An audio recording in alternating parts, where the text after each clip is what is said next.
Nakapila ka na ba ng 2 oras? Para lang malaman na kulang pala ang requirements mo.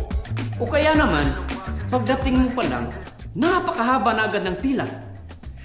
Easy lang yan! Isa sa pinakamalaking reklamo ng mga tao, Uncle, kapag may inaasikasong dokumento ay ang mahabang pila. Minsan, mali rin ang araw, oras at paghahanda bago pumunta. Step 1. Alamin muna kung kailangan ng appointment. Maraming government offices ngayon ang may online scheduling system. Kapag may appointment ka, mas mabilis kadalasan ang proseso kaysa walk-in. Step 2. Iwasan ang Monday at Friday kung maaari. Monday dahil maraming nag-aasikaso pagkatapos ng weekend.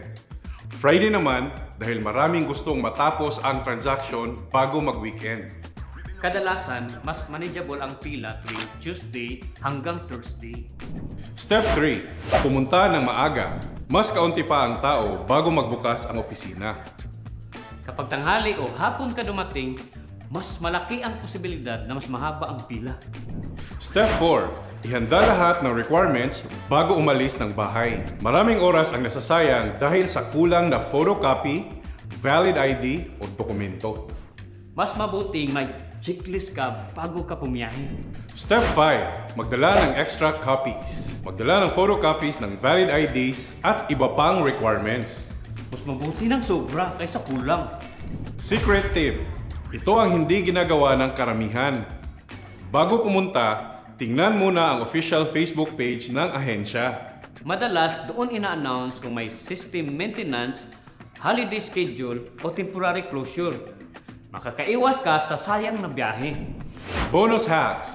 Magdala ng tubig lalo na kung mainit ang panahon. I-charge ng buo ang cellphone mo. At i-save offline ang appointment details at requirements para kahit walang internet, may kopya ka. Hindi man mawawala ang pila ng tuluyan, pero kapag tama ang timing at handa ka, mas mababawasan ang oras na gugugulin mo sa paghihintay.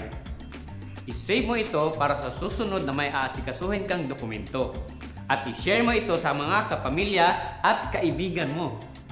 Dahil dito sa easy lang yan, mga bagay na akala mo mahirap, pinapadali natin.